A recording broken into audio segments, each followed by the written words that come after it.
Alrighty, folks, our last trip around the mulberry bush. We're finally ending, after all of this time, with integrated marketing, communications, advertising, sales promotions, and public relations. And it is kind of interesting, like I said before, that what you would normally think that marketing is, this is the very last chapter. And what I hope to have done for you during this time is to realize this, is that for all of you in your own businesses, I want you to realize that advertisement and marketing communications have to happen after a lot of work has been done initially. And that is what the purpose of marketing strategy is to realize first that before you do any of this, you first must plan and have a strategy about how you're going to go about and do the things you wish. So, without further ado, realize that IMC, marketing communications, are always the last thing, because once you set the policy and the strategy, that's when you start to push the levers of the 4 Ps. And this is when you do promotion. Okay? So, without further ado, let's go ahead and describe marketing communications and what they're supposed to do. Marketing communications basically have 4 purposes. They're built to inform the consumer. They're there to remind the consumer. They're there to try to persuade the consumer to perhaps try something new. And then finally, hopefully what you're doing is you're building lasting, long-term relationships that will continue to grow as time goes on. IMC, Integrated Marketing Communications, is the coordination of all of these messages in all of the different formats over time. And so basically what this states is how we go about creating a strategy and using all of these basic abilities and creating a maximum effect. It's basically the concentrated use of force. No corporation, no matter how big they are, has unlimited money to spend on promotion. Every corporation has to achieve the maximum effect, and that's what integrated marketing communications do. So, without further ado, let's go on to this next slide. And this next slide is a very important one, because it defines the 3 models of communications that we do. All right? The first model is the traditional model, and that is the one-to-many model. The one-to-many model uses a single message. That message might take different formats and different forms depending on how they're going about reaching those particular target audiences, but basically they do the same. We take one message, and that one message usually relies on traditional media, such as TV, radio, magazine, newspaper ads, billboards. Each one of those, the single message is crafted to reach millions of homes in terms of a mass effect. Now, what you do find, of course, is that you have to change the message for the medium itself. Television is a visual medium, and so it is used to demonstrate. Radio is theater of the mind, so descriptions are important there. Billboards have their place, but billboards have less than 5 seconds and require redundancy for there to be an effect. Newspaper, unfortunately, is not as great as effective as it used to be. However, local newspapers still have their place. All of these basically are modern forms of using the one-to-many model in the mass way. The one-to-one model is where you have the recognizing the importance of a single contribution of an individual on each individual customer. The one-to-one model basically still is the traditional model, but instead of taking a single message and crafting it for a large number of individuals, one person basically crafts an individual message for each individual. And this is the realm of personal selling, direct marketing and database marketing as well, where you kind of custom fit and tailor the message for each individual. I might also say it is without a doubt the most expensive, because if you consider it, you have one individual devoting themselves to selling to another. Now, the enormous advantages that you have with the one-to-one model, it means that there is a salesperson right there to be able to overcome objections at the moment that the consumer has them. And it's very powerful. And you might even ask yourself, in the modern age, are salespeople really that important? Yes, they are. We spend a huge amount of money to train salespeople, and we are training more salespeople than we ever have. It is kind of interesting that in the modern digital era, that the individual salesperson is as important as ever. The last is what is known as it's known as the many-to-many model. And so what the many-to-many model needs, or basically recognizes, that we need to be able to upgrade the model. The many-to-many model basically states that everyone contributes to the message. And so instead of looking at that line and looking like it's linear line, instead think of it as a six-sided star where every point on the star points to another. That's more of what the one-to-one model means, is that the message is expanded beyond the model itself, and the message is changed as it moves from individual to individual. And so in that change, you have a major difference on how do you control it, because in many times we don't. However, having said that, the many-to-many model is the most trusted model when it comes to the consumers. The consumer is more willing to believe what their next-door neighbor states versus an expert or standard advertisement that it might see. And so, what are the objectives of an advertising?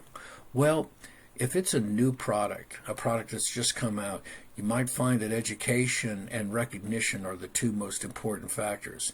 And so informative advertisements are out to create a brand awareness and to basically advertise a new product and new features. And so you're going to do, as I said, a lot of education. When the first microwaves came out, much of the microwave education was how to actually use these things versus what they do. You don't see much microwave advertisement now. I mean, back then they actually thought you could cook a roast in a microwave and not turn into a saddlebag. Well, we don't believe that anymore. The next is that when you're trying to change a preference or a conviction of a consumer, hopefully get them to be able to change their minds, persuasive advertisements try to create exactly what they say, a liking or a preference to purchase a particular good. Persuasive advertisements also have in them comparisons well, and so you might often see the attribute of one brand compared with another. It's kind of interesting. I think only the United States and Australia allow another product to be advertised in a competitor's advertisement, but it's very much the real thing in the United States. The reminder advertisements are basically there to stimulate repeat purchases of products. And so if you go with the classic Coca-Cola ads and the bears, you're really not doing or showing anything off. And everyone knows what a Coke is. But what you want to do is just remind a consumer at a given time that you can always go back to a Coke and have a smile. Okay? The next is reinforcement ads, which hopes to help you understand that when you made a purchase, you made the right choice. And so it is usually a post-purchase kind of advertisement that verifies in yourself that you made the right choice. And many times we're very happy to accept that, because in accepting that, it verifies or confirms something on ourselves that we hope to hear. Okay, so those are the objectives. Now, going back to this slide, if we're going to coordinate our message to target customers, we have to know how we communicate. So this model actually comes from a traditional psychology kind of model, and we're going to just look at it a little bit, but we're going to go through these one at a time. And so this is the basic flow chart of what happened when you might have a message sent to a consumer, and it helps us, when we look at the model, to be able to break down one by one the places where there might be advantages and where there might be difficulties. Okay?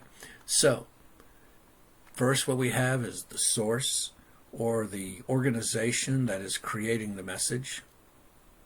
The next is we have what's called the encoding. So we're taking that message and we're bending it to whatever our target market is so that they can hear what our message is. Then we use the message itself, whether we're using advertising, public relations, sales promotion. In other words, fitting the message to fitting the message itself, and then defining it into the whatever medium we're using. Okay, whether it's magazine, newspapers, radio, television, film, then the message is decoded by the individuals that hopefully we're targeting, and then the consumer receives the message. Now, it's important to also realize is that at all time we may have competing messages, which are technically called noise. It could actually be noise, or it could be something that a competitor is saying that we don't believe. And the last is feedback, which is the positive or negative response from the communication. So let's take the first one, the source encodes. The process begins with an idea or a concept that the encoder or the source wishes to be able to convey. And so what they do is they take that idea and they translate it into some physically perceivable form that will convey a meaning to us. And so there's many ways that we can do this. We can use words. Music is unique because music actually is stored somewhere in a different center of the brain than our speech is. And so jingles, ironically, many times are kept longer than other messages are. And so how we encode the message, what special patterns we use. Then there is the message itself, which is the esoteric content of the communication that goes from the source to the receiver. It is encoded into a way that the consumer is able to understand. Okay? And so if you look at this bottle, we have a V8 juice, and it has a single basic statement that if you drink this, that you will gain more vegetables, and in lieu of eating other things, you will actually lose weight. And so that's what this message means. Now, as I've said, it could be advertisement, it could be a sales promotion. A sales promotion, we'll talk about it later, is an advertisement, but it is meant to induce the consumer to make a unique purchase within a short period of time. The salesperson pitch, an infomercial, or word of mouth, they're translating that into a medium, which is the communication vehicle to reach the members of that target market. And so what we're hoping to do is reach our message to the individuals who we hopefully want to buy our product. Okay?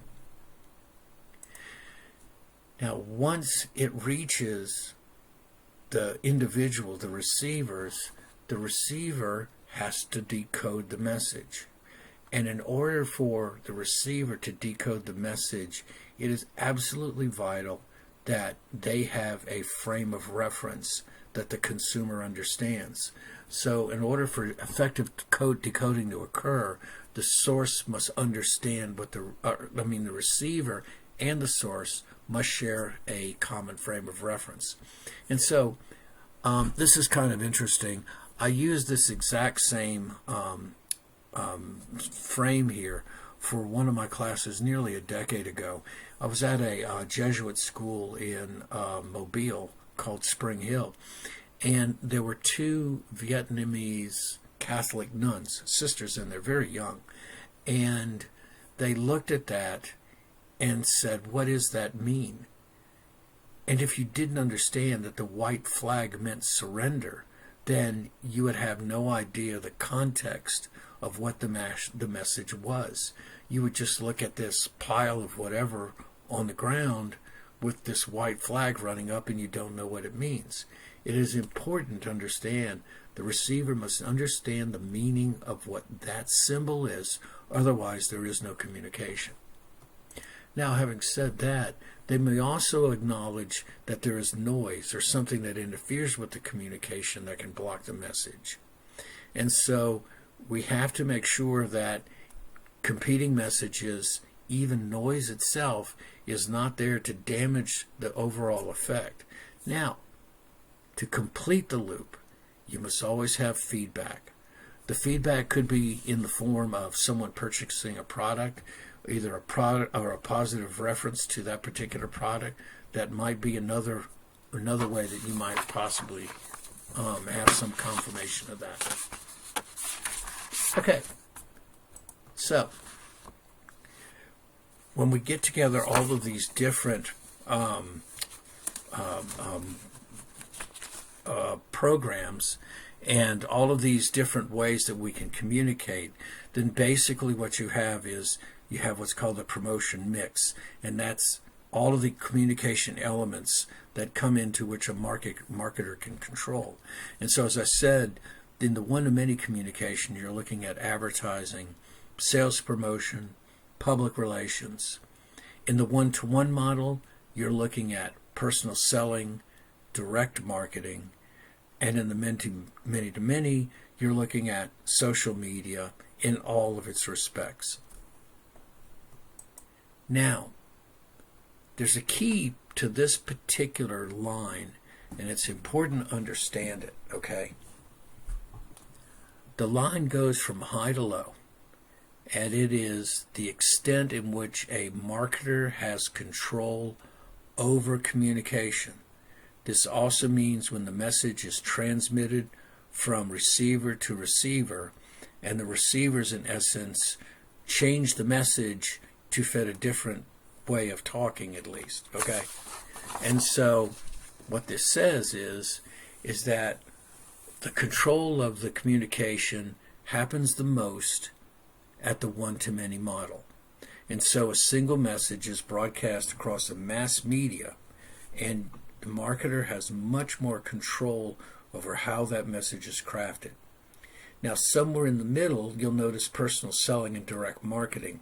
And the reason why that's so is quite simply the salespeople can craft the message to a unique way in which the consumer can understand it.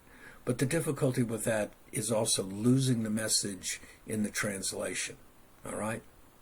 Now, finally, public relations and word of mouth.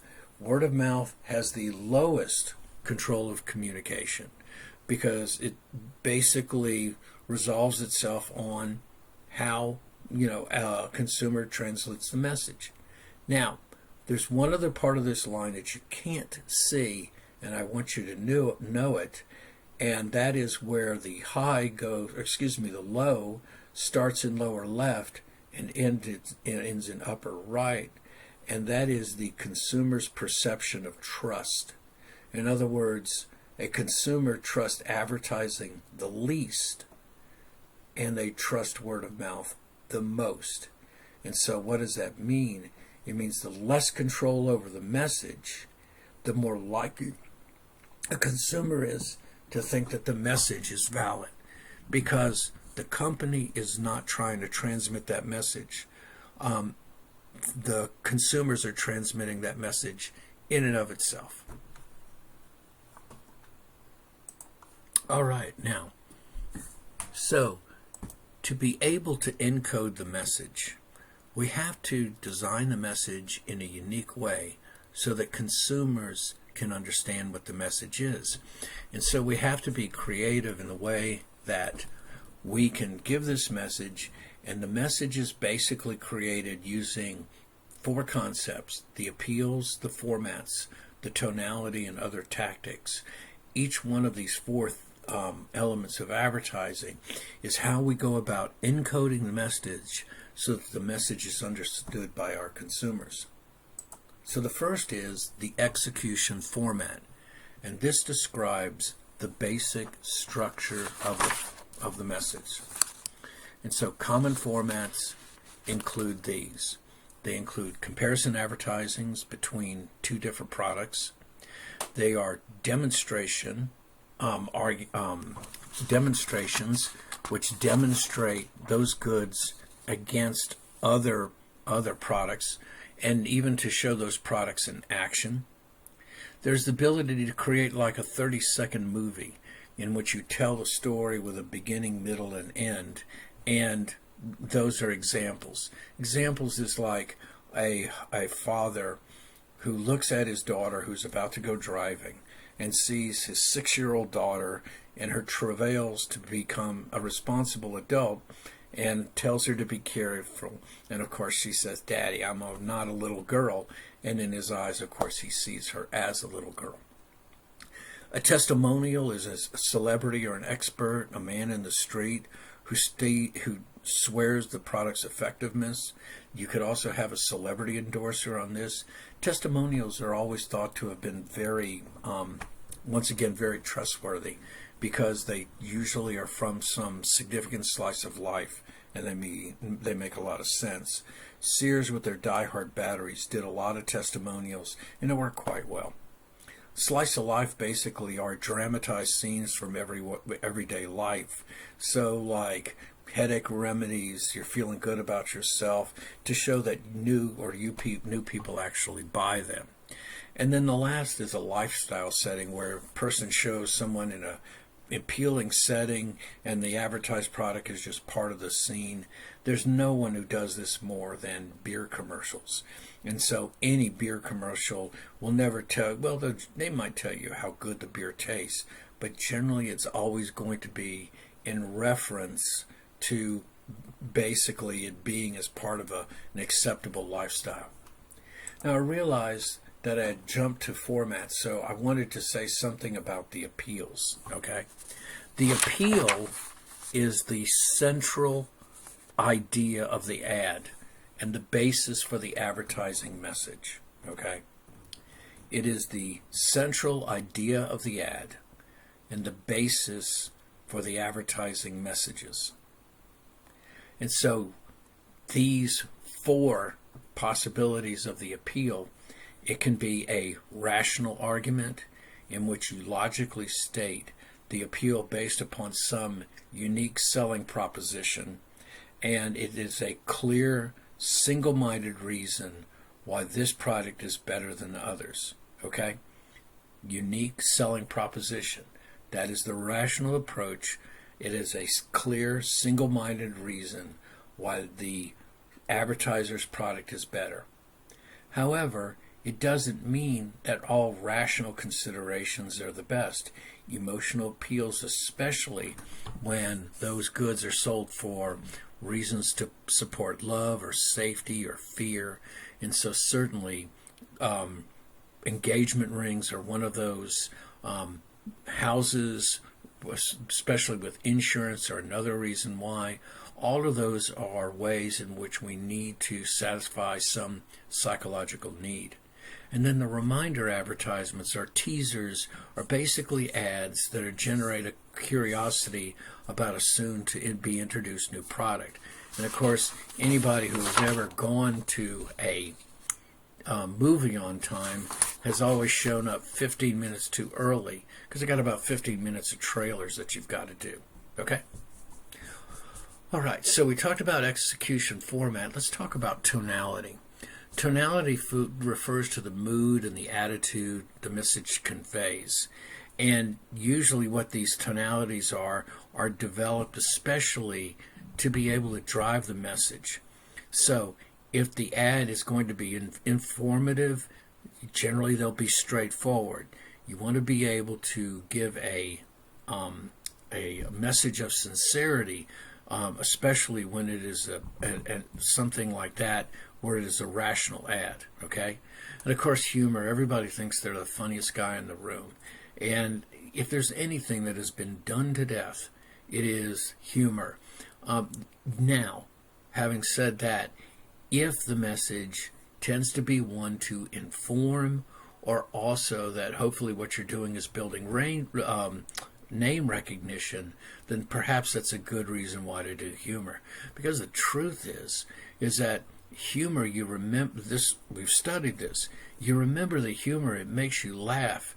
And yes, if, as I said, your purpose is a reminder advertisement, or you want to, get a name recognition, it works great. But other than that, it never moves the needle when it comes to share of market. Okay? So, as I said, everybody thinks they're the funniest people in the room. So they do it. Dramatic basically is it's like a 30-second play. It's a problem, and you solve it within 30 to 60 seconds, depending on how long it is. Romantic ones are just exactly what they grab your attention by associating people with dating. And so if you ever see the one where the elderly gentleman and the young kid, he's maybe 14, or playing chess in Central Park, and there's 3 girls that are about his age sitting over there, and the old guy kind of nods off to him and says, just go give him some, I think it was it chewing gum? No, Skittles, I think that was it. That's an example. And then, of course, the last is fear. There's always the negative consequences, which focus generally on physical harm or create concern with the social harm of disapproval. So there was a time actually when mouthwash commercials were really big, and thankfully that's gone away. Okay.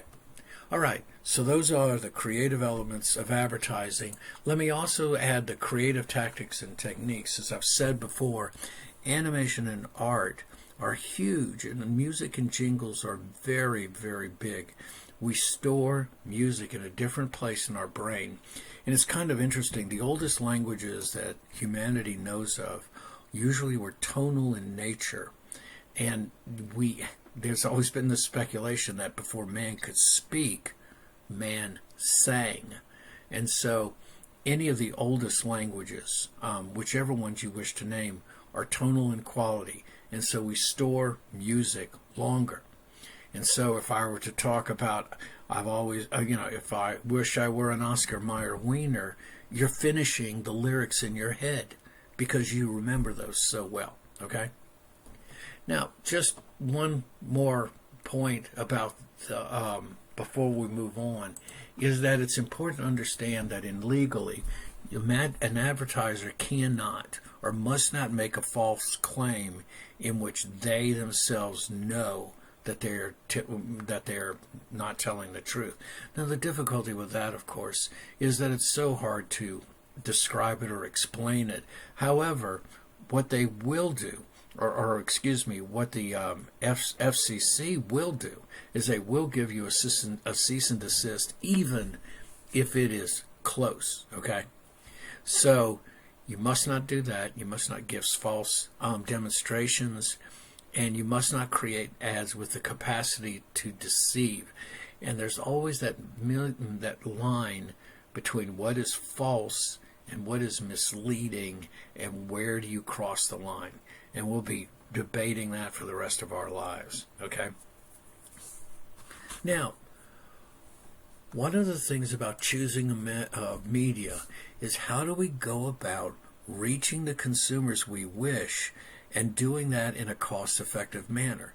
If we wanted to, we could overwhelm and bombard all of the media outlets that are possible to the point where we would be hammering our message and that it would eventually come through. However, it doesn't mean that it would be any more accepted. And so many times what we have to do is we have to decide how to go about using these. And so a media planner is kind of a way of choosing the most cost-effective vehicles and being able to estimate audience size and composition using a media planner. We're not going to go into those, but I just wanted to mention it to you.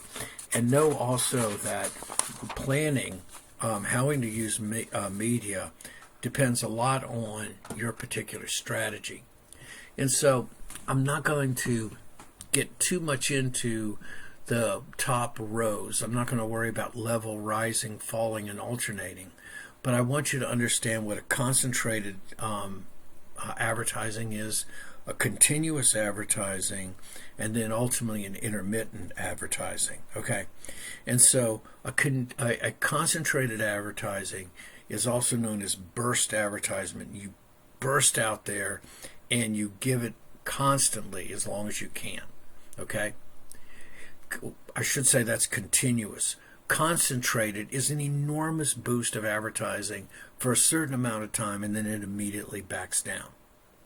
Now, intermittent, what it tries to do is it tries to go in the middle there, and intermittent says is that the consumer will remember, so I don't have to necessarily spread a continuous message constantly for consumers to remember. As a matter of fact, if we want people to remember, it might be good just to get off their minds for a while, okay?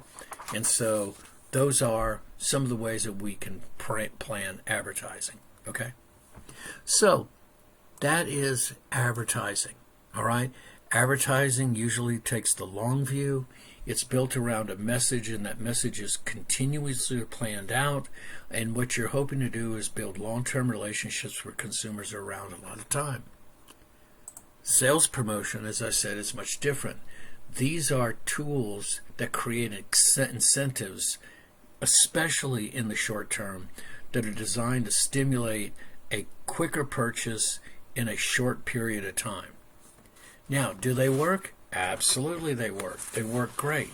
The difficulty with sales promotion is understanding whether or not it would have stayed the same or you could have achieved the same results without sales promotion. The difficulty also with sales promotion is that once consumers are happy with promotions, they're looking for them. They expect them. And so it's sometimes very difficult to detangle yourself. I can ask you this: when is the last time any of you have gotten a pizza and didn't check the specials first? We all do. And one of the difficulties with that is that I'm telling you, I bet every one of you has a pizza coupon somewhere in your house. There's no doubt you do. Well, that's the problem, is that the coupons are so widely accepted as a strategy that basically what happens is it falls out. Consumers just don't simply use it, okay? So what are some of the tools that sales promotions are? Well, one of them, the most important, especially if it's a new product, is a sample. It's a free product that's usually delivered door to door or sent to mail or picked up that a consumer uses that's actually one of those products. Way back in the when solid detergent was always used for laundry detergent and liquid detergent was always thought as for dishwashing liquid. Amazing how we flipped the model. One of the things that Procter & Gamble wanted to do is come up with liquid detergent.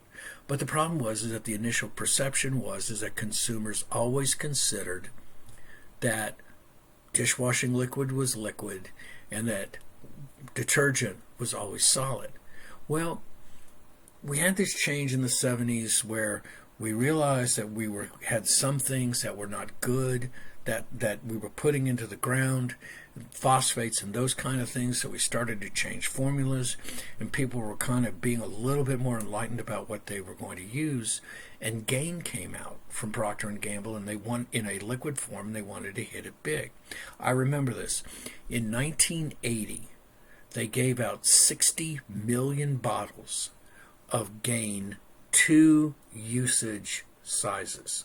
And so there were little bottles like this, and they would wash 2 loads. All right? And from that point, with those 60 million handed out across the United States, Gain has now been number 2 and number 3 since that time and never been off. And so, yes, especially in the beginning, sales promotions can do a lot. Okay? Another one is coupons, and those are certificates entitling the bearer to have some amount of purchase in a specific month. They're enclosed with other products that are attached to them, and there's just another way to induce a sale. Now, the rebate, I think I've told you before, came out in about 1982-83 when Chrysler launched their K cars, and the rebates were checks written to you so that you would get $700 back on the purchase of a vehicle. Rebates worked great. People love the rebates because they were written in checks and people got them back. Now, the dirty little secret about rebates is that 1/3 of the consumers who buy a product that has a rebate never goes through the time and trouble to file the paperwork to get the rebate. And so it's a good plan. It works. The next is cents off deals, and that offers consumers the savings off a regular product. Okay, so you get this reduced price pack. And so sometimes what you'll have is 2 packages banded together like a toothbrush and toothpaste, and that's another way you'll do it. And the next is a premium or a gift, and the gift is just given out in many different ways. And so I told you how that happens. A free in-the-mail coupon is mailed to you, and you can use that to go be able to cash it off in any other way. Okay? So, public relations is another very misunderstood a type of marketing. Public relations is not in the marketing department, but you cannot say that public relations is not important, okay? Public relations adopt positive programs, and what they do is they provide a competent way in which an organization can express themselves in a meaningful fashion. And so what are some of the functions? Well, one of them is a press release, and that's basically your ability to go out and establish that there's a particular new item that you have. There are your ability to work with the press at any one time. What you hope to do is have efforts to publicize new products generally. Corporate communications, and this is where there's an understanding through organizations via internal and external channels. One of the most progressive arrangements is the arrangement between Procter & Gamble and Walmart. They have both exchanged employees, and there's a very cooperative atmosphere between them, even when they're upset at each other, and they often are. And of course, lobbying and legislation are one of those things that they do.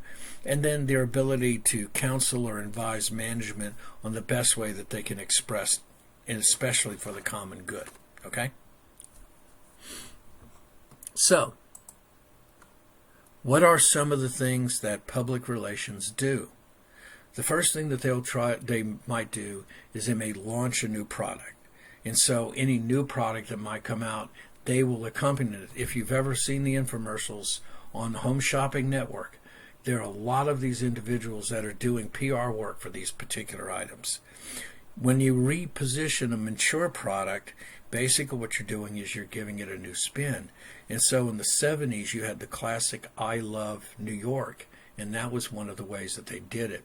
Now, the one other thing, those two, I wanted to answer one more.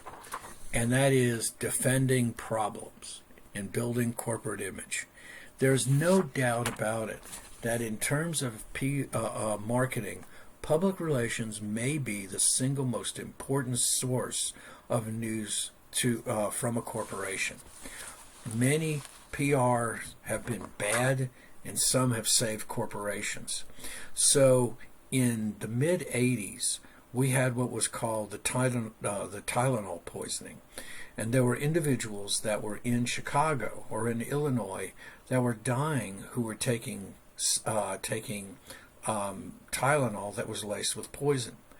And after the third person or fourth person died, the company of Tylenol made a major decision and swept or broomed the shelves of every pharmaceutical or Tylenol product in the United States. And what they did was they launched a 24/7 ability to build a tamper-proof cap. It doesn't mean that it can't be broken in, but you can't tamper with it without someone saying so. And so this was the Tuesday after the first week when all of this had come out. And the president of Tylenol Corporation came on the television and said, there's no way for us to be able to replace the lives that have lost tragically.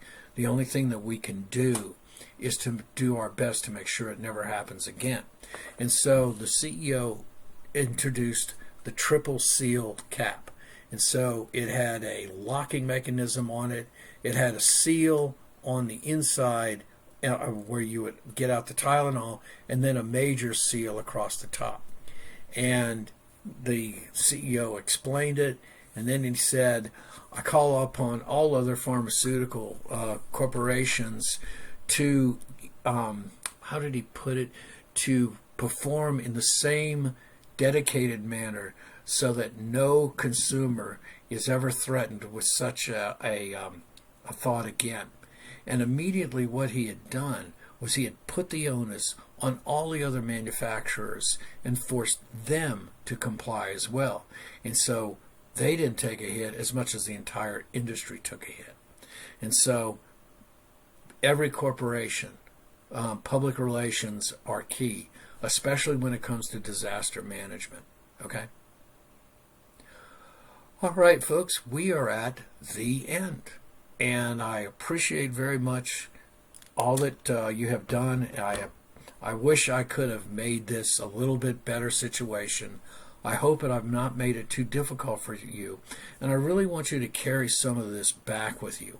I want you to be able to think as marketers in being able to solve your problems. And remember to think strategically. Think in terms of segmentation, targeting, positioning. Always think of those things first. And then think of your target market. Think of your unique selling proposition. And always remember, you're not selling the drill, you're selling the hole. All right, folks? Thanks, folks. I wish you the best. Take care.